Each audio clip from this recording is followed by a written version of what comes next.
Rev up your engines!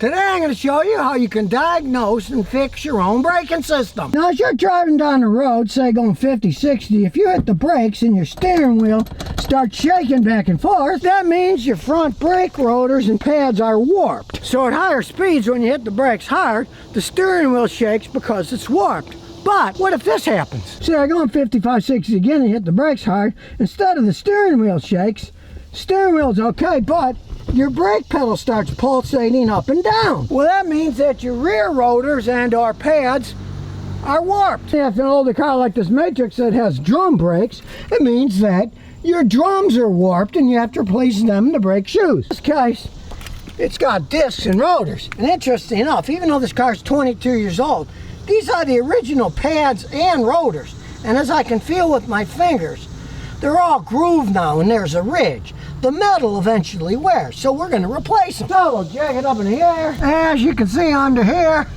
there's a notch here and there's a notch here. This goes on the jack notch to jack it up.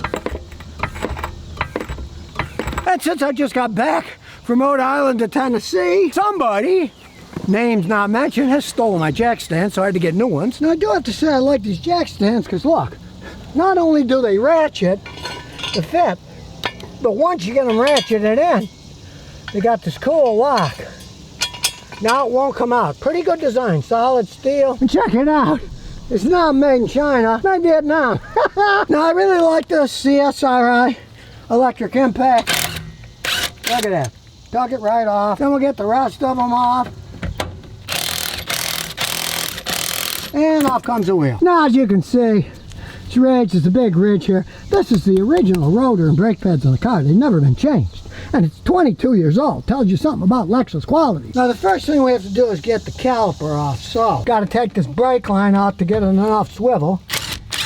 Now there's enough room to swivel this up. Then we take the bottom bolt off. Let's see if we got enough room here. We need an extension. So with an extension, we'll just stick it on.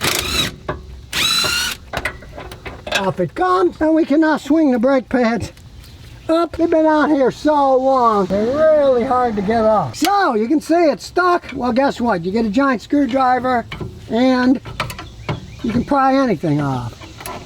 Here we go. That's where a lever comes in handy. This here is sticking.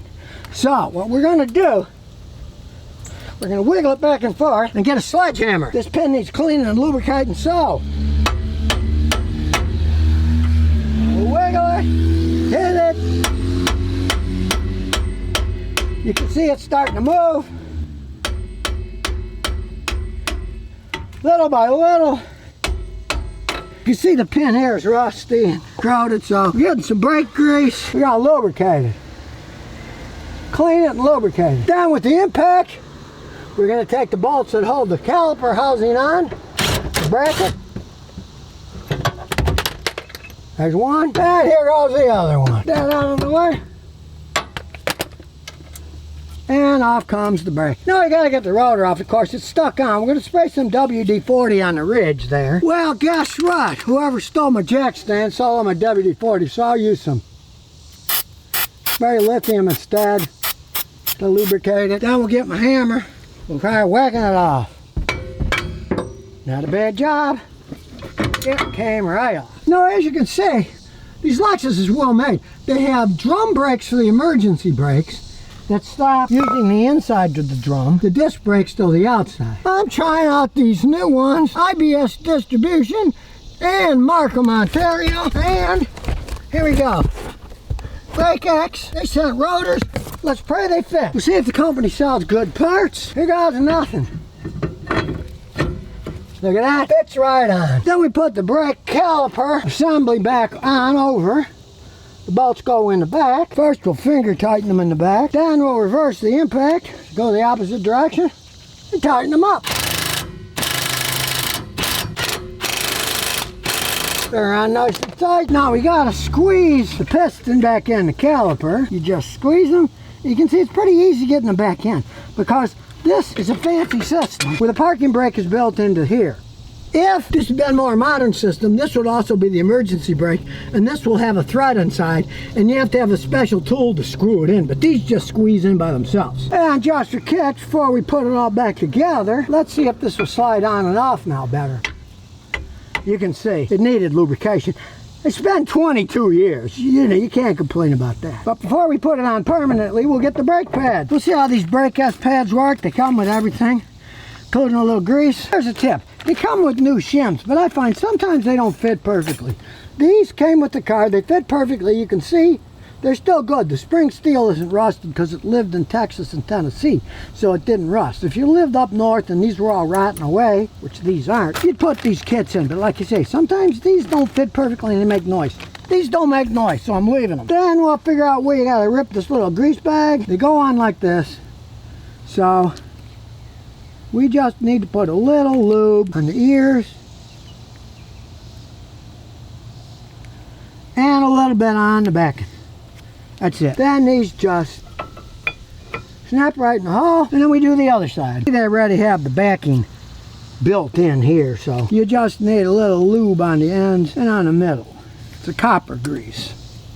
The same thing. They flip in. This just slides over since we've greased it.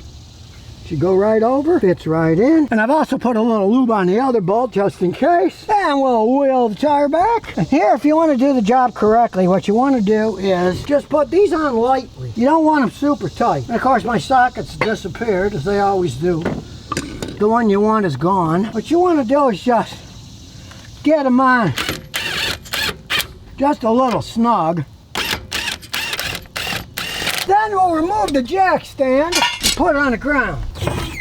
Now you don't want the wheel too tight or too loose, so if you get it too tight you can warp things. You get a torque wrench, and in this case it's 76 foot-pounds, so we go to 76 and we tighten them all up until they click. Okay, that's 76.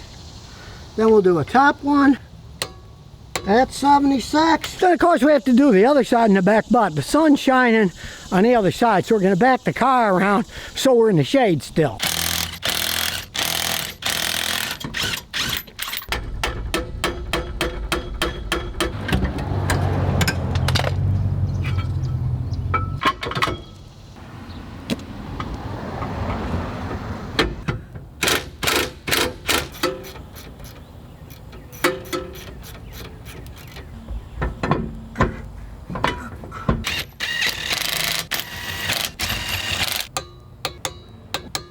So there we are, all done. Just in time to beat the big storm coming. Start her up. Roll the window up. Turn the AC on. And now when we're going down the road and we hit the brakes, there's no pulsation anymore. It stops nice and straight. So we'll head back home and clean up before it starts pouring rain. So there you have it. Now you know how easy it is to replace brakes and rotors in the back. How to tell if they're warped when your brake pedal starts pulsating. And with the help of my little green wagon and my tools, it was an easy job, although it's hot and sweaty. What can you do? You're saving a lot of money doing it this way. And here's some bonus questions and answers. John Fromas says, my AC squeaks when I first turn it on. When I start my car, there's a loud squeaky noise. It gets less noisy after a minute. It goes away completely when I turn the AC off. AC blows cold, it's just noisy. One of three things, and you want to pray it's one of the first two.